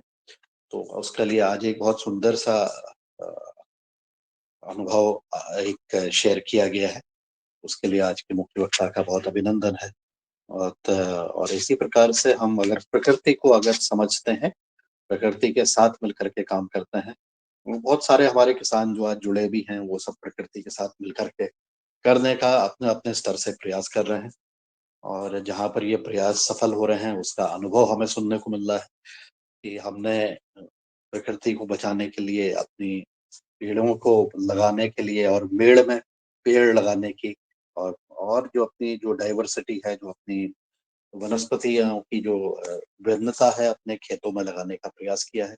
तो ऐसे ही जो आज का भी मुझे लगता है कि जो मूल सार है, वो ये समझने की आवश्यकता है कि हम अपने आप से शुरुआत करते हुए फिर हम दुनिया को बताएं कि हम क्या करना चाहिए। हमें शुरुआत, चाहे वो शहर में रहने वाले व्यक्ति, चाहे गांव में रहने वाले हों, या कोई भी व्यक्ति इस दुनिया में आया है, एक प्रायोजन के लिए आया है, और वो प्रयोजन उसको पूर्ण करना है। जब तक ये उसका प्रयोजन पूर्ण नहीं होगा, वो उसका रहने का कोई अस्तित्व, का कोई मतलब नहीं है। तो हमें अपने आप से शुरुआत करनी है।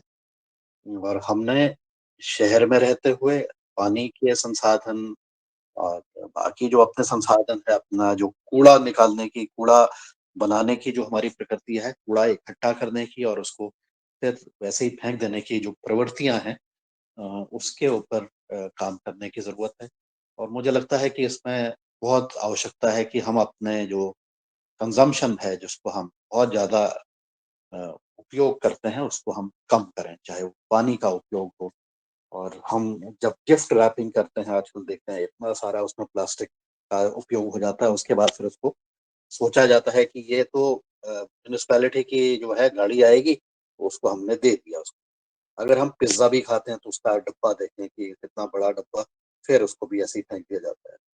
तो हो सकता है, और कई बार ऐसा होता भी है कि कुछ रिसाइकल करने वाली कंपनियां उसको रिसाइकल भी करती हैं, लेकिन हमें हमारे सामने नहीं हो रहा है। हम अपना जो कंजम्पशन है वो कम नहीं कर रहे हैं, बल्कि वो आगे बढ़ते ही जा रहा है। तो हमें इन सब चीज़ों को, शहर में रहने वाले लोगों को और जो गाँव में रहने वाले लोगों को साथ मिल कर के कहीं न कहीं पहले अपने आप से शुरुआत करनी चाहिए। और मुझे लगता है कि इसमें कई बार विरोधाभास भी होता है। गाँव में लोग कहते हैं कि अरे देखो, ये तो एसी में बैठे हुए हैं, वो ये हमें पर्यावरण के ऊपर बता रहे हैं, और हमसे कह रहे हैं कि आप पेड़ लगाओ और या पौधे लगाओ या अपने मिट्टी की सुरक्षा करो या अपने पानी की सुरक्षा करो। लेकिन ये तो अपना जो है कंजम्पशन कम नहीं कर रहे हैं और एसी में बैठ के सब पॉल्यूशन कर रहे हैं, और हमें इसका वो करना पड़ रहा है। तो मुझे लगता है कि ये जो चीज़ है ये बड़ी सामान्य प्रक्रिया है। ये एक-दूसरे के प्रति हम हमारा एक विचार होते हैं कि हम फलाना ऐसा कर रहा है या दूसरा ऐसा कर रहा है। तो हमें उसके ऊपर विचार करते हुए, ये अगर हम ऐसे ही सोचते रहें तो हम एक-दूसरे को ही ब्लेम करते रहेंगे और हम कुछ नहीं करेंगे। तो हमें, मुझे लगता है कि जैसे हमने कल भी विश्व पर्यावरण दिवस पर बातचीत की थी, कि हम अपने आप से शुरुआत करें।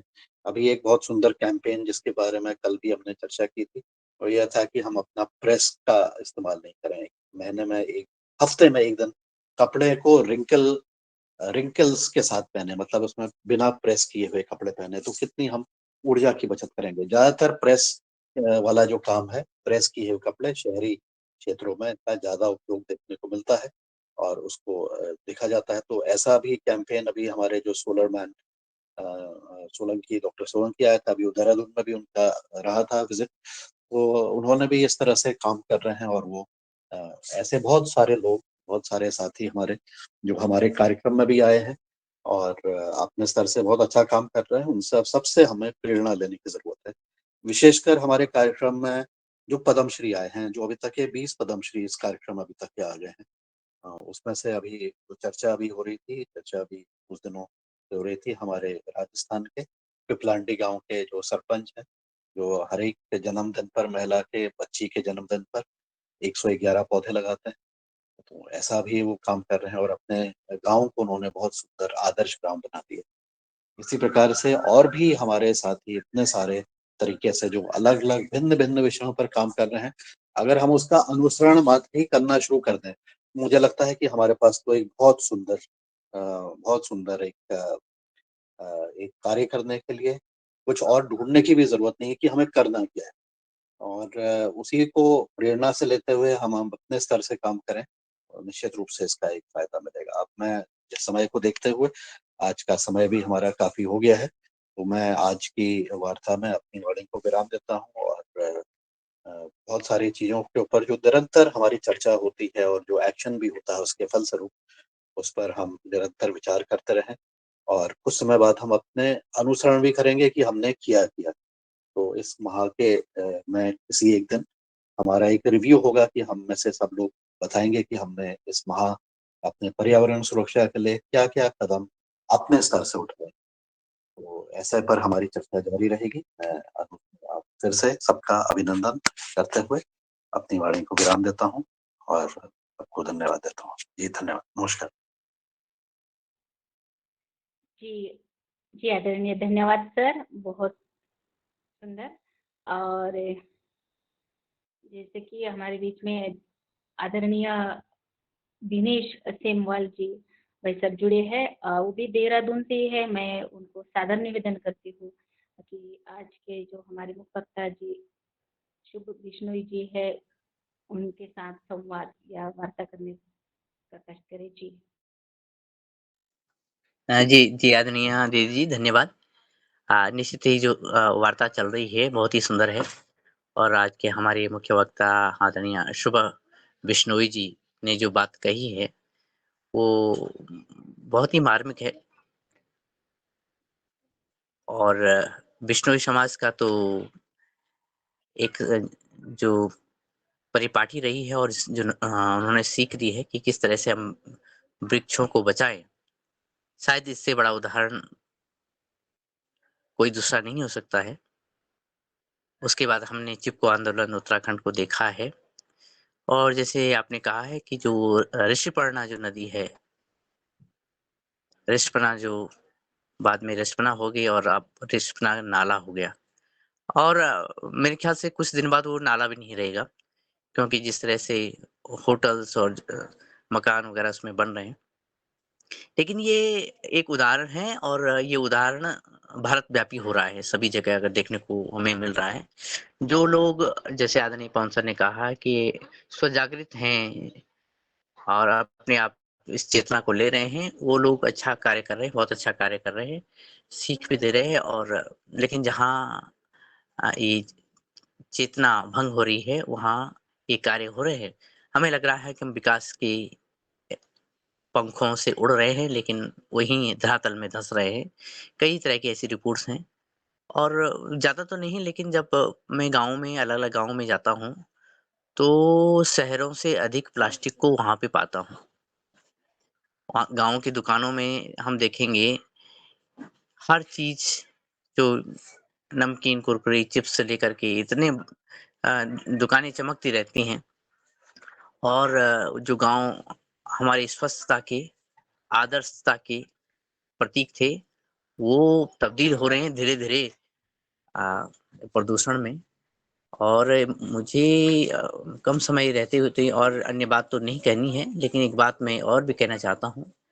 जो हमने स्वच्छता अभियान शुरू किया था, मैं समझता हूँ कि अगर ये स्वच्छता का अभियान नहीं होता, घ घर-घर, गाँव-गाँव ट्रॉलीज़ नहीं जाती, टेम्पूस नहीं जाते कबाड़ा को इकट्ठा करने की, तो स्थिति क्या होती है क्या होती? लेकिन इसके साथ-साथ मुझे एक बात ये भी चुभ रही है कि अगर हम इस तरह से दूसरे पर निर्भर हो गए हैं, हमारा कूड़ा दूसरा ले जाए, तो ये स्थिति शायद बहुत बुरी होने वाली है। अभी तो हमारे जो डंपिंग यार्ड शहर से, गाँव से कुछ दूर पे दिख रहे हैं, लेकिन हमारे घर ही डंपिंग यार्ड होने वाले हैं, क्योंकि हमारी आदत ही टूट गई है, अपने गेट से बाहर के आस-पास के क्षेत्र को देखने की, जैसे कि आज के मुख्य वक्ता जी ने कहा है। लेकिन हाँ, अगर हम अपनी ओर देखेंगे और कार्य करेंगे आगे का, तो बहुत ही सफल और सुफल परिणाम होने वाले हैं। और जैसे हमारी इस योगाहार की ही आदरणीय सदस्य डॉक्टर जनक पाल्टा जी कहती हैं कि उन्होंने बहुत अच्छे कार्य किए हैं प्रकृति के लिए, पर्यावरण के लिए। जब मेरी परसों ये लास्ट बात उनसे हुई है, तो उन्होंने कहा कि ये मानिए मैंने कुछ नहीं किया है, मुझे मत बुलाओ, मुझे बुलाने की कोई आवश्यकता नहीं। और बहुत ही अंदर से बहुत ही उनको एक क्रोध था कि हम दूसरे को तो वो कर लेते हैं, जैसे पवन सर कह रहे थे, लेकिन हम अपना नहीं देखते हैं। तो उन्होंने कहा कि मैंने अभी तक जो भी किया उसको ज़ीरो मान लीजिए और अपना-अपना कीजिए।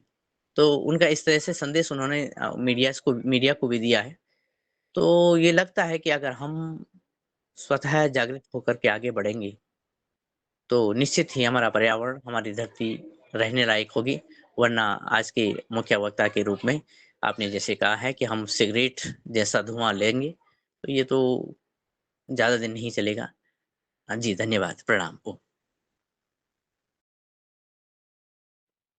जी, जी दिनेश भैया बहुत-बहुत धन्यवाद। सुंदर मार्गदर्शन आपका।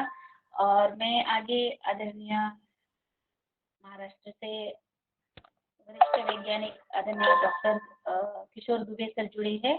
मैं उनसे वार्ता करने के लिए आमंत्रित करती हूँ।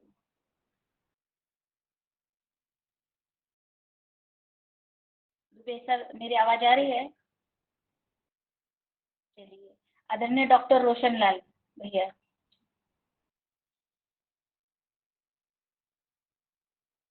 आदरणीय डॉक्टर रोशन लाल भैया जी, अब तक आवाज आ रही है?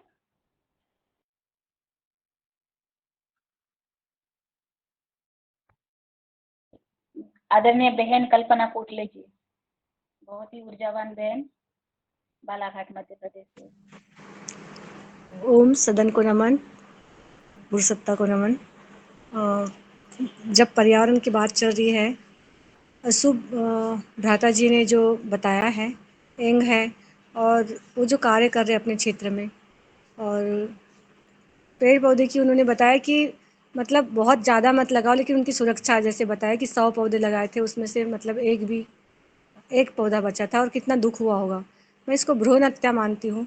जैसे कि सदन में कुछ महीनों पहले डॉक्टर रोशन लाल सर ने बताया था कि आप पौधे लगाओ, लेकिन उसकी सुरक्षा हो रही कि नहीं आप देखिए। तो ये वो गांठ बन गई मेरे मन में, और जब भी पौधे की बात आती है तो मैं माहौल को देखना चाहती हूँ, समझना चाहती हूँ, और उन व्यक्तियों को बोलती हूँ। मैं खुद भी कर रही हूँ, पौधे लगाया है, लगा रही हूँ, और प्रेरणा भी दे रही हूँ। तो कि उस पौधे की सुरक्षा हो रही क्या। मेरे अगल बगल में बारिश का जब मौसम आता है, गवर्नमेंट से बताया जाता है कि पौधे लगाइए। लोग भर भर के पंचायत के माध्यम से पौधे लगाते, ट्रैक्टरों से सब फार्मिंग से वहाँ से मतलब पौधे आते हैं, और फ़ोटो खिंचा खिंचा के आंकड़े बताए जाते हैं। लेकिन जब देखा जाता है कुछ महीनों बाद, तो वहाँ पे एक भी पौधे नहीं बचे रहते, और इतनी पीड़ा होती है मन को। तो जिस दिन से मैंने सुना है कि हाँ, इसकी सुरक्षा होनी चाहिए, तब से जब भी ऐसे कोई मौका आता है या बताते हैं, तो उस पौधे की सुरक्षा की भी बात की जाती है। और अभी वर्तमान में जैसे हो रहा है, और हम जैसे फेसबुक चलाते हैं या स्टेटस डालते, तो हम जैसे जन्म दिवस मनाते तो पौधे ये करके। कल जैसे विश्व पर्यावरण दिवस था, लेकिन हमारा मध्य प्रदेश में हमारा माहौल ऐसा है, बहुत गर्माहट है। तो क्या हम सिर्फ दिखाने के लिए, गवर्नमेंट को दिखाने के लिए फ़ोटो खींच के हम बस भेज देंगे? उस पौधे की तो कल हत्या भी हो गई ना, कि गर्मी में पौधा कहाँ बच पाएगा। हाँ, जैसे मैसेज आया था कि शाम के समय लगाइए, या फिर बारिश आने का थोड़ा-सा इंतज़ार करिए, माहौल को ठंडा होने दीजिए। इस प्रकार से तो जैसे आज ही हम लोग योग कक्षा लेते, तो एक भैया जी का 30 साल पूर्ण हो रहे थे, तो उन्होंने 30 पौधे देने का मंदिर में मतलब बोला है, और जैसे बारिश होती है उस समय पौधे लाएँगे परचेज़ करके फार्म हाउस से, और कुछ लोगों ने गार्डनिंग मतलब उसकी सुरक्षा के लिए तार फेंसिंग का भी मतलब पैसे देने की बात करी है। तो इस प्रकार से, और कुछ लोगों ने तो बस कॉल करके बोला कि कहाँ पे। मैं और सदन से पूछना चाहूँगी कि ऐसा अपना एक टीम वर्क भी हो, कि जैसे कुछ लोगों का कॉल आया कि ऐसे कोई व्यक्ति है क्या कि मेरा खेत है, वहाँ पे फार्म हाउस तैयार कर दे वो। तो एक बात मेरे मन से बहुत दिनों से थी, और कभी कुछ लोगों को बोला भी है। तो इस प्रकार से हमारे जीवन में छोटी-छोटी घटनाएँ होती जा रही है, हम खुद भी कर रहे हैं, और ये सब योगाहार का परिणाम है। यहाँ पे हमने एक से बढ़कर एक व्यक्तियों को सुना है, तो कुछ परिवर्तन हो रहा है। बस इतना सा बोल के अपने शब्दों को विराम दे रही हूँ। ओम धन्यवाद। बहुत बहुत धन्यवाद आदरणीय बहन कल्पना जी। और सुंदर कि कल हमें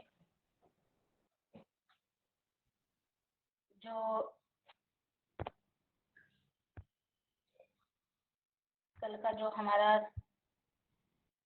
पर्यावरण विश्व दिवस था, और कल एक दिन का ही नहीं होगा, तो ये हमें पूरे साल भर हमें पौधे लगाना है और उसको बचाना भी है। और जैसे हम जन्मदिन है या कोई एनिवर्सरी है, इसी दौरान भी हम किसी को पौधा भेंट कर सकते हैं, और उन्होंने लगाना भी जरूरी है, नहीं तो भेंट दिया और उन्होंने वो रख दिया, ऐसे ही नहीं।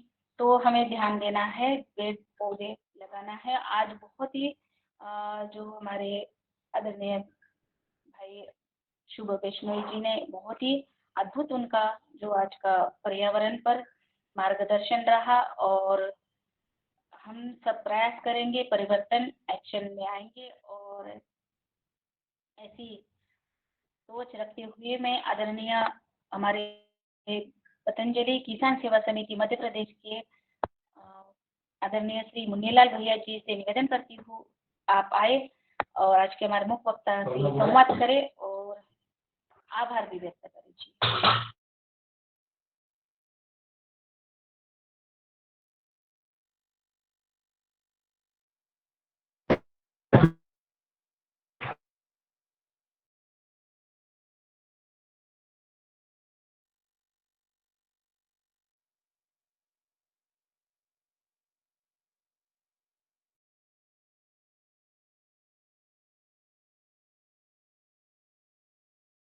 पर्यावरण के अधिकारी अपने जो महत्वपूर्ण विषय आज हम सुन लिया है, आगे आने वाले समय में और भी आप पर्यावरण के उपलक्ष्य में हम सबको कैसे जो है पर्यावरण बचाना है, जो आपने आज बहुत ही नवाचार। ये और जो कल्पना बहन जी ने कहा है कि आज हम जब पर्यावरण दिवस मना रहे हैं, पेड़ पौधे लगा रहे हैं, आज की जगह हम थोड़ा सा जैसे ठंडक आ जाती है, बहुत गर्म, तो जैसे बरगद। भैया जी आवाज नहीं आ रही अच्छे से। चलो, शायद नेटवर्क में मैं ट्रेन में हूँ, तो आप आभार कर दीजिए। ओम।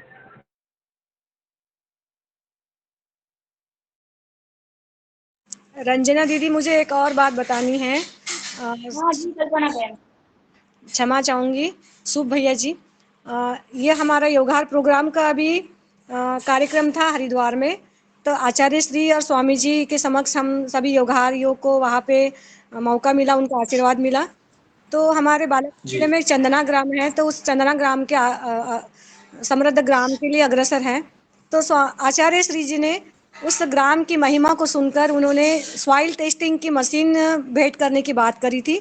और अभी कल ही कॉल आया जो हमारे केवीके के वैज्ञानिक हैं रोशन लाल राउत सर जी, तो कि वो मशीन एड्रेस पूछा गया था दीपक भैया के माध्यम से। पवन सर की जो टीम है, श्री पवन सर जी हरिद्वार से है वैज्ञानिक, उनका दीपक भैया जी का फ़ोन आया था कि आपको मशीन कहाँ भिजवाना है। तो हमने बोला कि जिला स्तर पे, तो केवीके के जो सर हैं हमारे जो सहयोग कर रहे हैं उनके गृह स्थान पे वो मशीन आ गई है। तो मैं सदन को बताना चाह रही थी कि आनंद की बात है कि ये आचार्य श्री जी के बोले अनुसार वो मशीन हमारे ज़िले तक पहुंच गई है। और रोशन लाल सर जी अभी एक ट्रेनिंग लेने वाले हैं और हरिद्वार से भी ट्रेनिंग मिलेगी कृषकों को और चंदना ग्राम के लोगों को।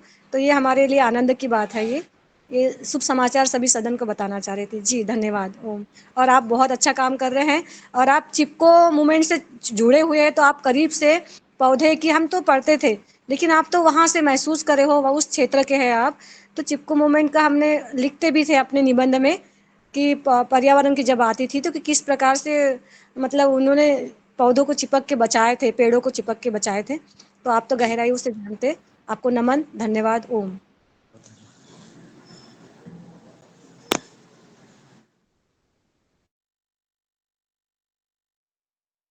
जी रंजना दीदी आप देखिए।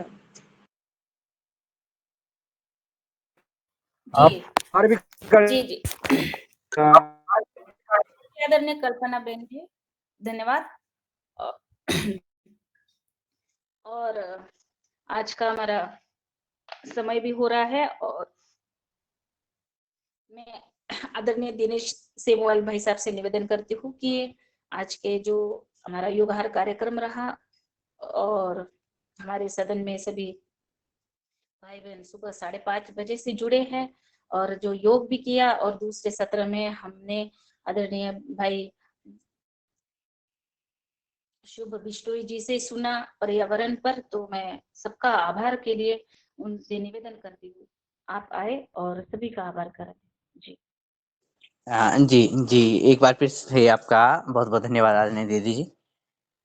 और यही विचार मेरे मन में आ रहा था जब आदरणीय कल्पना दीदी जी और आदरणीय हमारे मुख्य वक्ता जी की वार्तालाप हो रही थी कि हम बहुत सारी बातों को अपने स्वार्थ के अनुसार ले रहे हैं। पेड़ों को हमें जरूरत पड़ी, हमने काट दिया और पेड़ों की आवश्यकता है इसलिए हम पेड़ लगा रहे हैं। ये हमारी स्वार्थपरकता है। आवश्यकता भी है जीने की, लेकिन जो छोटी-छोटी बातें आज के मुख्य वक्ता ने अपनी वार्तालाप के माध्यम से आगे बढ़ाई हैं और अन्य आदरणीय सदस्यों ने अपनी बात उनके साथ ही रखी है, तो ये केवल पेड़ लगाना ही आवश्यक नहीं है। पेड़ की जिस तरह से सुरक्षा करना आवश्यक है, उसी तरह से पेड़ को जीवित रखने के लिए उसको एक पर्यावरण देना, अपने लिए माहौल तैयार करना ताकि हम उस पर्यावरण में रह सकें, जिस पर्यावरण में एक सीमित संसाधनों के चलते सीमित संसाधनों पर हमारी निर्भरता हो और हम अ, अपने को जो सीमित संसाधनों के ज़रिए आगे बढ़ा सकें, जीवित रख सकें। क्योंकि हमारा जो पहला कदम या दूसरा कदम होता है, उसके बाद किसी और का कदम भी है, किसी और की ज़रूरत भी है, किसी और ने भी जीना है। मनुष्य हो सकता है वो कोई और, या फिर कोई पेड़-पौधा, प्राणी, जैसे बंदरों की और कुत्तों की बात भी की गई। तो इस तरह से अगर देखा जाए, एक-दूसरे का ख़्याल रखा जाए, तो संभवतः फिर हमें पेड़ों पर फ़ोकस नहीं होना पड़ेगा। शायद हमें फिर अपने मिट्टी के स्वास्थ्य के प्रति चिंतित नहीं होना पड़ेगा। क्योंकि हम चिंता के साथ और चिंता से ज़्यादा जो हमारी दूसरे की देखभाल करने की जो ललक है, उसके साथ जी रहे होते हैं। तो फिर हमें जो पटे हुए हैं हमारी दुकानें, हमारे मॉल्स, प्लास्टिक के बहुत सारे थैलों से, और यहाँ तक कि रोड भी, और यहाँ तक कि नदियाँ भी, यहाँ तक कि समुद्र भी, यहाँ तक कि मछलियों के और गायों के पेट भी प्लास्टिक से, तब हमें वो चिंता करने की आवश्यकता नहीं होगी। तब हमें मेरे ख़्याल से किसी एक विषय पर चिंता करने की आवश्यकता भी नहीं होगी, क्योंकि हम धरती के साथ, इस प्रकृति के साथ आगे बढ़ रहे हैं। और आज के मुख्य वक्ता के ही शब्दों में हम कुल मिलाकर वसुधैव कुटुम्बकम, एक परिवार की तरह आगे बढ़ रहे हैं, जहाँ सबको सबकी चिंता है। तब हम एक टेंशन में, एक मानसिक पीड़ा में नहीं जी रहे होंगे, बल्कि ये सौहार्दता और ये खुशियाँ हम बाँट रहे होंगे। और मेरे ख़्याल से मैं इतना ही शब्द कह सकता हूँ आज। और आज की जो मुख्य हमारी योग शिक्षिका रही हैं, उन्होंने बहुत ही सुंदर योग कराया। और जैसे उनसे अनुरोध भी किया गया है कि वो आने वाले दिनों में हमें अपने अनुभवों के बारे में भी बताएँगी। और आज की मुख्य वक्ता जी से भी हमारा अनुरोध है कि आप जुड़े रहिएगा, और हम आगे कदम दर कदम आगे बढ़ेंगे, साथ-साथ मिलकर योगाहार के साथ। और इसी क्रम में मैं आप आदरणीय रंजना दीदी जी, आदरणीय मुन्नीलाल जी भाई साहब, आदरणीय पवन कुमार सर, आप सभी के माध्यम से उपस्थित सभी आदरणीय सदस्यों का, जो कि योगाहार की इस सिलसिले को लगातार आगे बढ़ा रहे हैं, मैं सभी का धन्यवाद करता हूँ। प्रणाम। ओम। जी। जी दिनेश भैया, आपका भी बहुत-बहुत धन्यवाद और आपका भी आभार व्यक्त करती हूँ। और इसी के साथ अगर मेरी आवाज़ हमारी बहन प्रभा दीदी तक आ रही है, तो मैं उनसे भी 1 मिनट के लिए योगार मंच पर बुलाती हूँ। आदरणीय प्रभा दीदी।